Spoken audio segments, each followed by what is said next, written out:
So yun, isang mapagpalang araw sa inyong lahat mga tol. Tuloy tayo sa paglalakbay. At hindi pa natin na hanggang ngayon ay wala pa tayong balita sa bihag.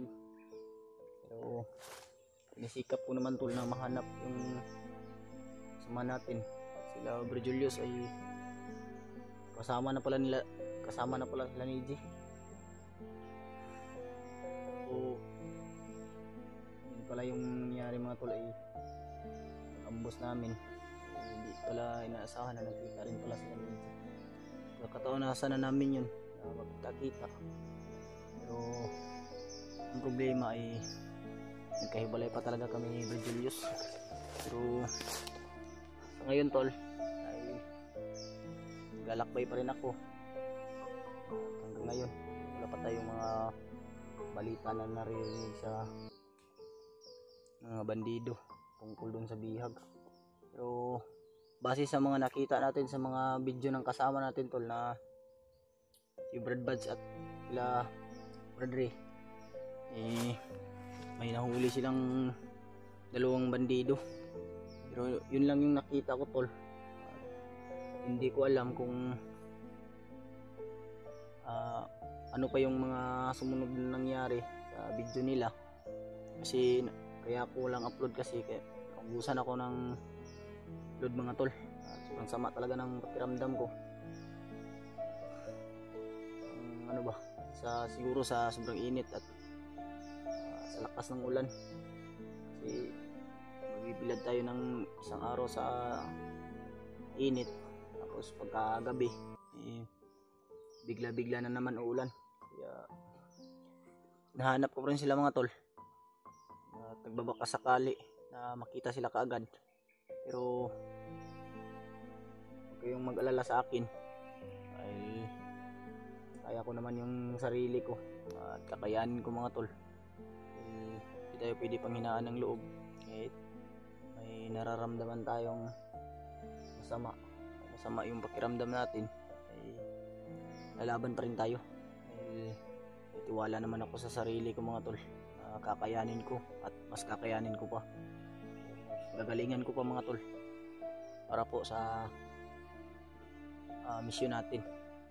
Kaya nung una sa lahat mga tol, gusto kong magpasalamat sa inyong lahat po ng sulit nating taga-suporta, at lahat po ng nagmamahal ng buong Team Pugi. Magpasalamat ako sa inyo tol. Shout out rin po pala kay Ate Che at kay Lane, kay Tita Hilma, Mama Bilma, Mama Vicky, at kay Mama Rosie. Shout out po sa inyong lahat, at lahat taga-suporta natin. At salamat rin po sa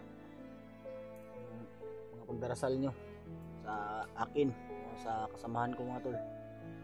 Pasensya na talaga kayo tol kung may ano yung boses ko medyo hindi gaano kalakas, kasi sobrang sama talaga ng pakiramdam ko at parang may plima na bumabara ba. Kaya gustuhin natin na hanap yung kasama natin mga tol. Wala talaga. Kaya nilalayo talaga tayo ng tadhana. Kaya sisikapin ko na lang makita natin yung bihag o mahanap yung mga kasama natin. At kung sakasakali na may madadaanan tayo dito tol na nangangailangan ng tulong, hindi tayo magkatubili o magdadalawang isip na tulungan. Ayun, ay hindi pa natin alam yung issue natin mga tol. Sobrang layo na natin dahil sobrang dami na mga humabol sa akin. Pilit kong iniiwasan yung kalaban tol, pero bigla-bigla akong nasusurpresa. Bigla-bigla na lang may darating. Kaya muntikan pa nga akong mahuli, pero buti na lang ay tinulungan tayo ng ating kapangyarihan, kapangyarihan natin na orasyon. O siguro dahil rin sa mga gabay ni Lolo Ambo, kaya tayo palaging, kahit na minsan napapanghinaan tayo ng loob, pero dahil sa gabay ni Lolo Ambo o sa kanyang orasyon na binigay sa atin, malakas pa rin at malusog yung katawan natin kahit na may nararamdaman. At kung napapansin nyo mga tol, ay pumayat na po yung mukha ko. Nakikita ko naman po kasi tinitingnan ko po talaga yung sarili ko mga tol. Siguro pumayat ako dahil din po sa sakit ko. Kung naaalala nyo po, yung nakita yung video ko, ay sumupa ako ng dugo, tapos ngayon mataas na naman yung lagnat ko. So hindi naman tayo pwede na bumaba, dahil hindi natin pwedeng pabayaan yung bihag, dahil kailangan talaga ng tulong. Kasi kung bababa tayo mga tol, ay baka ano pa yung mangyari, ano naman yung masabi ng iba dyan, na hinayaan lang natin. Kaya kahit na masama yung pakiramdam natin, kahit pagod yung katawan natin mga tol, hindi tayo susuko, hindi tayo uuwi ng hindi kasama yung bihag. Kasi baka ano yung gagawin ba, baka yung bata ay pakain ng ahas, delikado naman. So tuloy pa rin tayo tol, at hindi tayo susuko dahil may Panginoon. At sana share nyo po itong video na to, at sa lahat po ng kasama natin,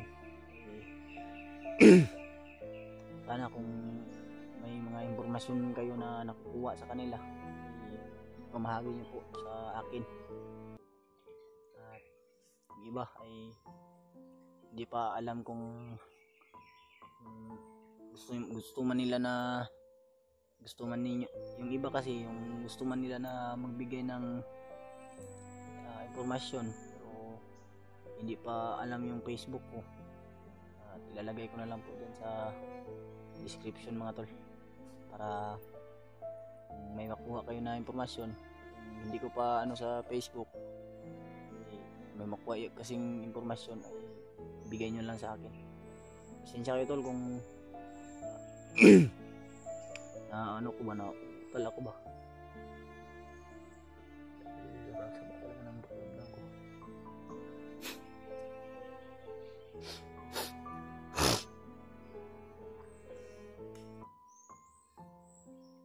Anong paraan ngayon,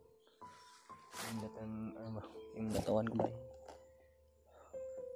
parang humihina, kumukuryente yung buong katawan ko ba, pero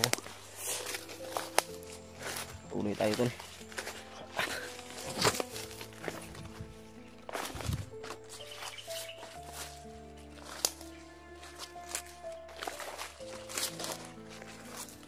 Yung mga bala akong naantok,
sa monitoring nga inabiyag nga kauban na to. Nga pasig mo to inundang nga itudlo. Bili. Okay, kapasa patawag ko ng mga kauban mo din. Okay.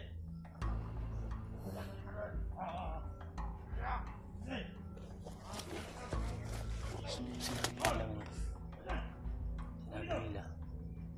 Ito na ngayon nakita natin sa video nila Kuya Buds. May dalawang bandido na nahuli. Ang sabi ng bandido, nakita rin sa monitoring ni Commander Bagnot, kailangan na nilang mag-alerto kasi baka yun yung dahilan upang makuha yung bihag nila ng pamilya ni Brad. Kaya pag-alerto sila mga tol, ito tayong kumpensa. Mga istorya ba din? Ako muna tayo. Tapos ako sa Hanap natin ang sino po mga destination ba niya? ikatlong destinasyon. Pupunta na sa kampo na lang. Kailangan nagpabot ba din? Ano sa kabilang bundok na huli yung mga bandido. Ano naon? Kailangan biyag sa mga pang-ama. Baka kailangan tulong ng biyag sa natin. Kaya hindi pwede daw na makuha. Tayo ka tumatol. Yung pwede.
Sunod natin yung isa.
Punggol.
Ano nangyari na sa mga gagawin? Lalim na yung mata ko. Kaya lumayos ko.